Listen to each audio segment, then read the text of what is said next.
ദൈവം നൽകിയ താലന്തുകൾ. കർത്താവ് പ്രവർത്തിച്ച മഹത്തായ കാര്യങ്ങളും അവിടുത്തെ ശക്തിപ്രഭാവവും അത്ഭുതകൃത്യങ്ങളും വരും തലമുറയ്ക്ക് വിവരിച്ചു കൊടുക്കണം. നാം അത് കേൾക്കുകയും അറിയുകയും ചെയ്തിട്ടുണ്ട്. പിതാക്കന്മാർ നമ്മോട് പറഞ്ഞിട്ടുമുണ്ട്. നമ്മുടെ മക്കളിൽ നിന്ന് നാം അത് മറച്ചു വെക്കരുത്.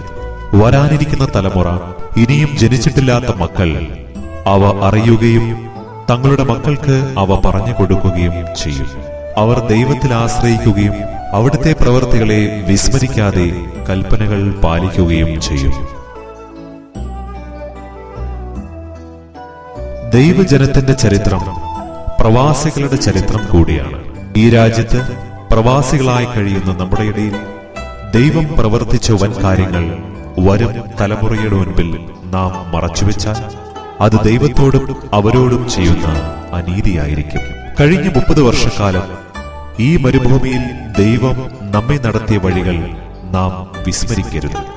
ഖത്തറിലെ കത്തോലിക്കാ സഭയുടെ ചരിത്രം ഖത്തറിലെ മലയാളി കത്തോലിക്കരുടെ ചരിത്രം തന്നെയാണ് എന്ന് സഭാധികാരികൾ പോലും സാക്ഷ്യപ്പെടുത്തുന്ന വിധം ഊർജ്ജസ്വലവും ദീപ്തവുമാണ് പ്രവാസികളായ നമ്മുടെ വിശ്വാസ ജീവിതം.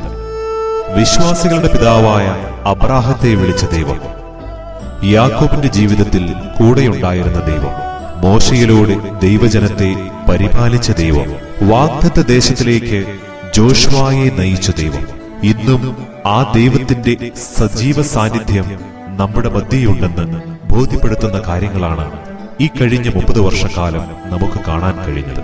ഇന്ന് 20ാം തിരുപ്പിറവി ആഘോഷത്തിനായി നാം ഒരുമിച്ച് കൂടിയിരിക്കുമ്പോൾ പിന്നിട്ട വഴികളെ നമുക്ക് ഒന്ന് അനുസ്മരിക്കാം. അതിലൂടെ വരും തലമുറയ്ക്ക് നാം പകർന്നു നൽകേണ്ട വിശ്വാസത്തിന്റെ ചരിത്രപാഠങ്ങൾ ഹൃദയത്തിൽ ആലേഖനം ചെയ്യാം. 1980കളിലും അതിനു മുൻപ് തന്നെയും അനേകം ക്രിസ്തീയ വിശ്വാസികൾ ജോലി തേടി ഈ രാജ്യത്തിലേക്ക് വന്നതായി ചരിത്രം സാക്ഷ്യപ്പെടുത്തുന്നുണ്ട്. ആരാധനാ സ്വാതന്ത്ര്യം ലഭ്യമല്ലായിരുന്ന ഒരു കാലഘട്ടമായിരുന്നു അത്. എന്നാൽ ദൈവത്തിനു വേണ്ടി തീക്ഷ്ണതയോടെ ജീവിച്ച നമ്മുടെ മുൻഗാമികൾ വിശ്വാസം കാത്തുസൂക്ഷിക്കുകയും അത് വരും തലമുറയ്ക്ക് പകർന്നു കൊടുക്കുവാനായി നടത്തിയ പരിശ്രമങ്ങൾ എക്കാലവും അനുസ്മരിക്കപ്പെടേണ്ടതും തന്നെയാണ്. ആദ്യ കാലഘട്ടങ്ങളിൽ ഷെൽ ലോഡ്ജിൽ നടത്തിയിരുന്ന ഇംഗ്ലീഷ് ദിവ്യബലി മാത്രമായിരുന്നു ഖത്തറിലെ കത്തോലിക്ക വിശ്വാസികൾക്ക് ലഭിച്ചിരുന്ന ആത്മീയ പോഷണം. എന്നാൽ പിന്നീട് 80കളുടെ മധ്യത്തിൽ അത് നിർത്തലാവുകയും ഭവനങ്ങളിൽ മാത്രമായി ബലിയർപ്പണം ചുരുങ്ങുകയും ചെയ്തു.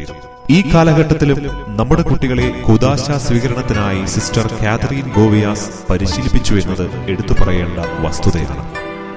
1986 ദോഹ കാത്തലിക് മിഷന്റെ വികാരിയായി ഫാദർ ലെസക് വിഷ്നിസ്കി ചുമതലയേറ്റു.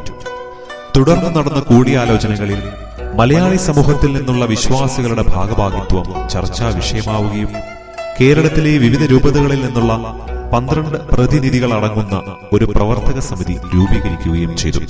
1986 നവംബർ 21-ാം തീയതി ജോസഫ് സെലിൻ ദമ്പതികളുടെ ഭവനത്തിൽ വെച്ച് പ്രഥമ ദിവ്യബലി ഇംഗ്ലീഷ് മലയാളം സംയുക്ത ഭാഷയിൽ അർപ്പിക്കപ്പെടുകയുണ്ടായി. ദാഹാർത്തരായി എത്തിച്ചേർന്ന 250ഓളം വിശ്വാസികൾ ആ ദിവ്യബലിയിൽ പങ്കെടുത്തു. ഡിസംബർ 24-ാം തീയതി നടന്ന ക്രിസ്മസ് കുർബാനയിൽ 1000ഓളം അംഗങ്ങൾ പങ്കെടുത്തു. തുടർന്ന് എല്ലാ ആഴ്ചയിലും ദിവ്യബലി അർപ്പിക്കാൻ ബഹുമാനപ്പെട്ട വികാരിയച്ഛൻ തയ്യാറാവുകയും അതിന്റെ ക്രമീകരണങ്ങൾക്ക് നേതൃത്വം കൊടുക്കുവാൻ 12 അംഗ സമിതിയെ ചുമതലപ്പെടുത്തുകയും ചെയ്തു.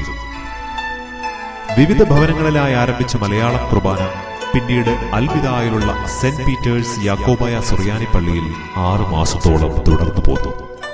ദിവസം തോറും വർദ്ധിച്ചു വരുന്ന വിശ്വാസികളുടെ സജീവ സാന്നിധ്യം സ്വന്തമായ ഒരു സ്ഥലം ദിവ്യബലിക്കായി കണ്ടുപിടിക്കാൻ സമിതി അംഗങ്ങളെ പ്രേരിപ്പിച്ചു.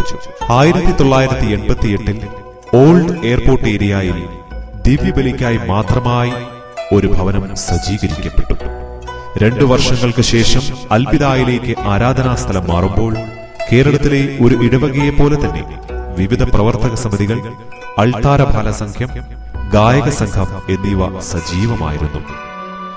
ദിവ്യബലിക്കായി ഏറ്റെടുത്ത ഭവനത്തിൽ ഖത്തറിലെ നിയമങ്ങൾക്കനുസൃതമായി ശ്രീ KM സെബാസ്റ്റ്യനും കുടുംബവും താമസമാക്കുകയും സമൂഹത്തിന്റെ എല്ലാ ആത്മീയ ശുശ്രൂഷകൾക്കും നിരന്തരം സഹായ സഹകരണങ്ങൾ നൽകുകയും ചെയ്തിരുന്നു. 1989 ദോഹ ഇടവകയുടെ സാരഥ്യം ബഹുമാനപ്പെട്ട ജോണച്ചൻ ഏറ്റെടുക്കുകയും തുടർന്ന് അൽബിദ പള്ളി മറ്റ് സമൂഹങ്ങൾക്കായി തുറന്നുകൊടുക്കുകയും ചെയ്തു. ബഹുമാനപ്പെട്ട അച്ഛന്റെ തീരുമാനത്തെ ഭരണസമിതി അംഗങ്ങൾ സ്വാഗതം ചെയ്യുകയും ദിവ്യബലികൾക്കായുള്ള സജ്ജീകരണങ്ങൾ മലയാളി സമൂഹം തന്നെ ഒരുക്കിക്കൊടുക്കുകയും ചെയ്തു. അത്ഭുതപൂർവമായി വളർന്നുകൊണ്ടിരുന്ന വിശ്വാസ സമൂഹത്തെ നയിക്കുവാൻ ഒരു 28 അംഗ സമിതി രൂപീകരിക്കുകയും ചെയ്തു. തുടർച്ചയായ ദിവ്യബലികളാലും മറ്റ് ശുശ്രൂഷകളാലും നിമിത്തം തിരക്കേറിയ അൽബിദ പള്ളിയുടെ പ്രവർത്തനങ്ങൾ മുൻപോട്ട് കൊണ്ടുപോകുവാൻ സാധ്യമായിരുന്നില്ല. പിന്നീട് ഏകദേശം 1 വർഷക്കാലം മാസത്തിൽ ഒരു മലയാളം ദിവ്യബലി മാത്രമായി അമേരിക്കൻ സ്കൂളിൽ നടത്തുകയും തീക്ഷ്ണമായ പ്രാർത്ഥനയുടെയും നിരന്തരമായ പരിശ്രമത്തിന്റെയും ഫലമായി 1994 ഫരീജ് ബിന്നുമറാൻ എന്ന സ്ഥലത്ത് മലയാളി കത്തോലിക്ക സമൂഹത്തിന് തുടർച്ചയായി ദിവ്യബലിയർപ്പിക്കുവാൻ ദൈവം അവസരം നൽകി. 1994-99 കാലഘട്ടം മലയാളി സമൂഹത്തിന്റെ അത്ഭുതപൂർവമായ വളർച്ചയുടെ കാലഘട്ടം തന്നെയായിരുന്നു.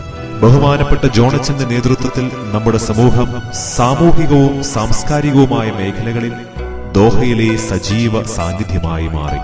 6000-ലധികം വരുന്ന മലയാളി കത്തോലിക്ക സമൂഹത്തിന്റെ വളർച്ചകൾക്കായി പ്രതീക്ഷകൾക്കനുസൃതമായി വേണ്ടത്ര സമയം നൽകുവാൻ ഒരു വൈദികനാൽ സാധ്യമായിരുന്നില്ല.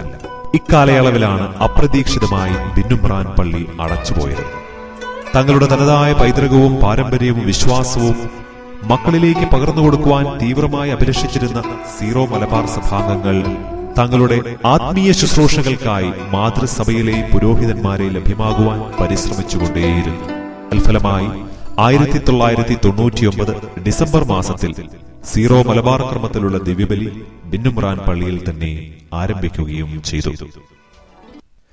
ഏകവും വിപരീതവുമായ സാഹചര്യങ്ങളിലും തങ്ങളുടെ വിശ്വാസം കാത്തുസൂക്ഷിച്ച നമ്മുടെ വിശ്വാസ സമൂഹം മാറിയ സാഹചര്യത്തിൽ കത്തോലിക്ക സഭയുടെ നിഷ്കർഷകൾ അനുസരിച്ച് തങ്ങളുടെ തനതായ പൈതൃകത്തിലും പാരമ്പര്യങ്ങളിലും ആരാധനാക്രമത്തിലുമുള്ള ആത്മീയ ശുശ്രൂഷകൾ ലഭ്യമാക്കണമെന്ന് ആവശ്യപ്പെട്ട് തിരുസഭയുടെ അധിപനായ മാർപ്പാപ്പയ്ക്കും സീറോ മലബാർ സഭയുടെ ഹയരാർക്കിക്കും അറേബ്യൻ വികാരിയാത്തിന്റെ വികാർ അപ്പസ്തോലികനും നിവേദനങ്ങൾ നിരന്തരമായി അയച്ചുകൊണ്ടിരുന്നു.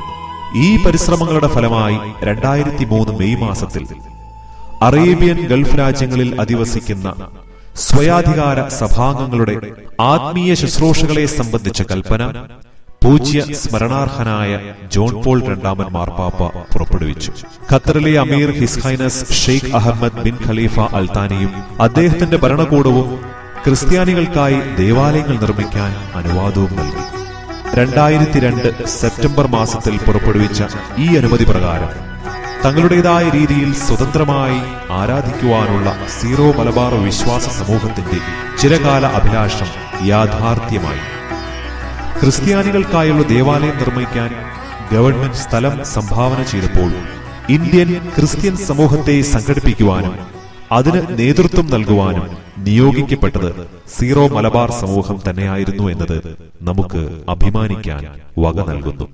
ആരാധനയിലും ആത്മീയ ശുശ്രൂഷകളിലും മതബോധനത്തിലും സംഘടനാ പ്രവർത്തനത്തിലും കേരളത്തിലെ ഏതൊരു ഇടവകയോടും കിടപിടിക്കത്തക്ക രീതിയിൽ സെന്റ് തോമസ് ഇടവക വളർന്നുകൊണ്ടേയിരുന്നു. ഖത്തറിലെ ക്രിസ്തീയ സമൂഹങ്ങൾക്കായി സീറോ മലബാർ സഭാംഗങ്ങൾ നടത്തിയ ആത്മീയ മുന്നേറ്റം ആഗോള തലത്തിൽ തന്നെ ശ്രദ്ധേയമാണ്. ഇക്കഴിഞ്ഞ 30 വർഷക്കാലം കൊണ്ട് നാം നേടിയെടുത്ത വിശ്വാസ സമ്പത്ത് നമ്മുടെ മുൻപോട്ടുള്ള പ്രയാണത്തിൽ ശക്തി സ്രോതസ്സാകണം, അടിസ്ഥാനമാകണം, വരും തലമുറയ്ക്ക് മാർഗദീപമാകണം.